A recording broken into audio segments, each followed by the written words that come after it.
Welcome to Madison City Channel's Know Your Candidates interviews, co-sponsored by the League of Women Voters of Dane County. I'm your interviewer, Eve Galanter, and I would like to introduce Dana Colussi-Lynde, running for Madison School Board, Seat 7. Hello. Hello and welcome. Thank you for joining us.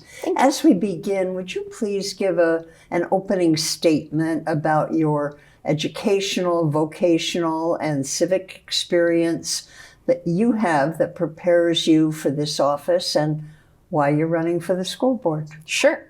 So I was born and raised in the Madison area, and I am a graduate of Madison West High School. And then I got my degree from Madison College in information technology. And then I have had a career in technology for about the past 25 years. I also spent 4 years doing business analysis. I also, in addition to my work history, I also participated in a lot of local campaigns and canvassing and fundraising, reaching out to voters, things like that. But this year I decided to run for school board because we're at such a important time in our democracy. I really feel like the school board is foundational for our society and our community, and I wanted to take a more active role, and so that is why I'm running for school board. Well, how would you address staff recruitment and staff retention issues in the district? So I think there's a couple of things that we can do to help with that. So I know that there have been a lot of discussions around staff compensation. As I understand it, Madison does have one of the higher compensation in the area. However, there's been a lot of discussion lately around compression for veteran teachers. And so I want to ensure that we are acknowledging and compensating our veteran teachers the same as we would with our new teachers, to show them how much we appreciate for our students what they've invested into us, into the district.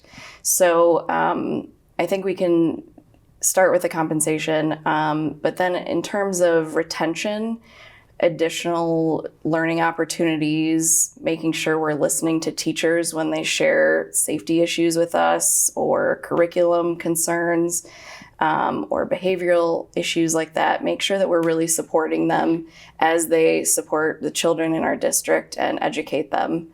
And also, the other thing we can do is to shorten the time it takes to hire new teachers.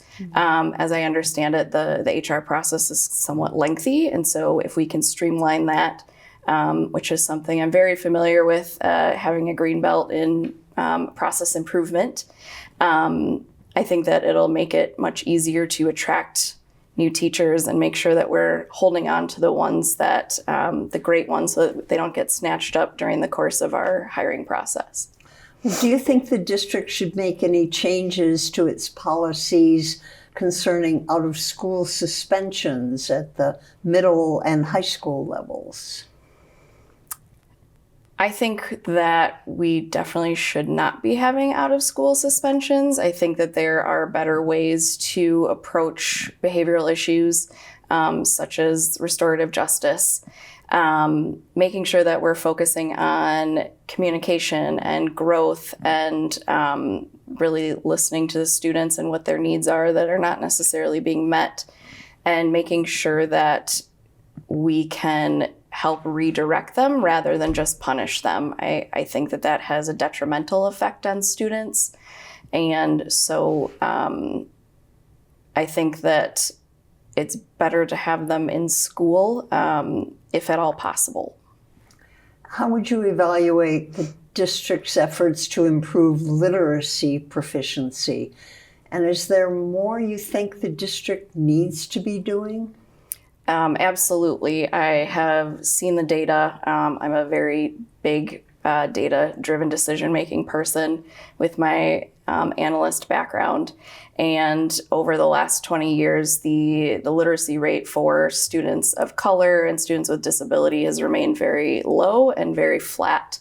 And so I know that there's been an investment in some new reading and literacy curriculum recently, but we haven't started to see the effects of it.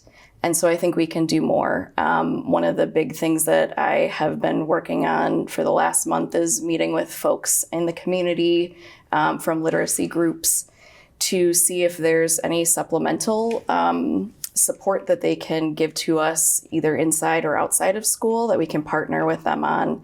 And there's some really interesting programs that I think we can utilize. There's a couple of pilot programs in the district, but also in the state that I think we can capitalize on, that we could bring into our schools, because we really need to start increasing our literacy rates for those students so that we can prepare them to leave high school and go out into the world and either, work or go to college. And they need to be able to read and write and do math in order to do that.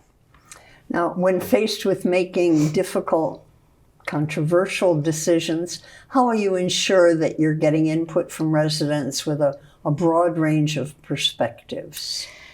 I am really a big proponent of listening to all kinds of people from the community. I don't think that we should just be gathering information in one way, just from a survey or just from the folks who are making the most noise. I think we should make an effort to go out into the community and collect this information. In particular, I'd like to go into certain neighborhoods where it might be difficult for parents to travel to me.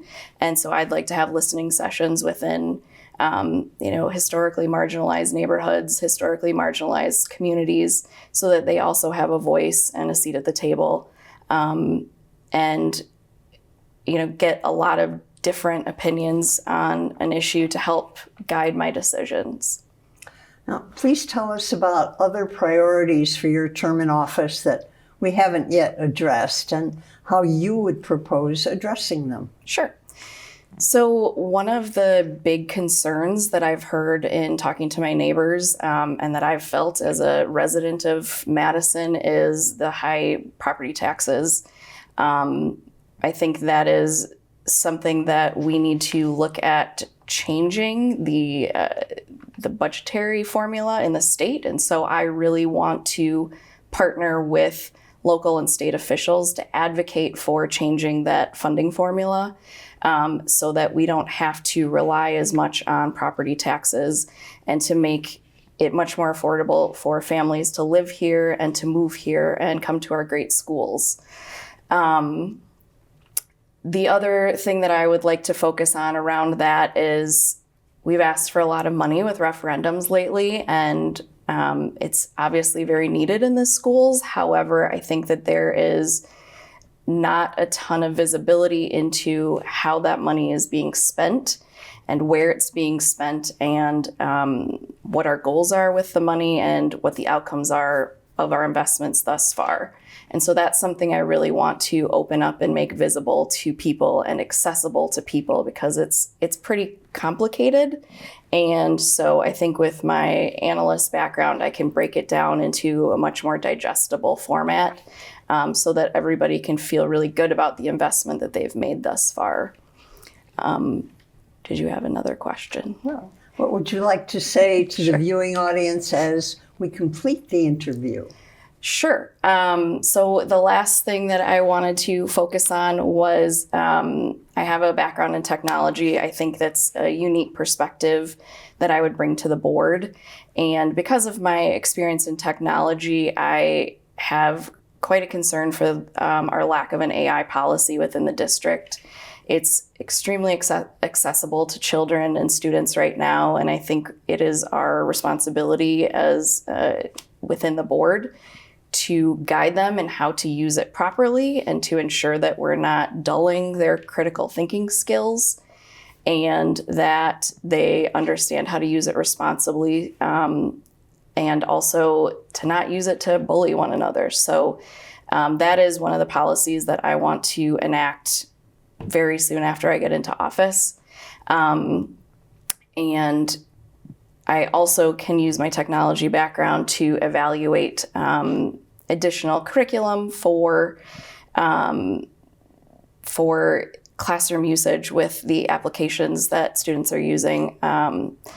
It might seem contrary, but although I have a technology background, I don't love all of the screen time that children have. So I would like to look at curriculums that reduce that time and increase more of the teacher interaction in the classroom. And so I can help evaluate that, and I would like to.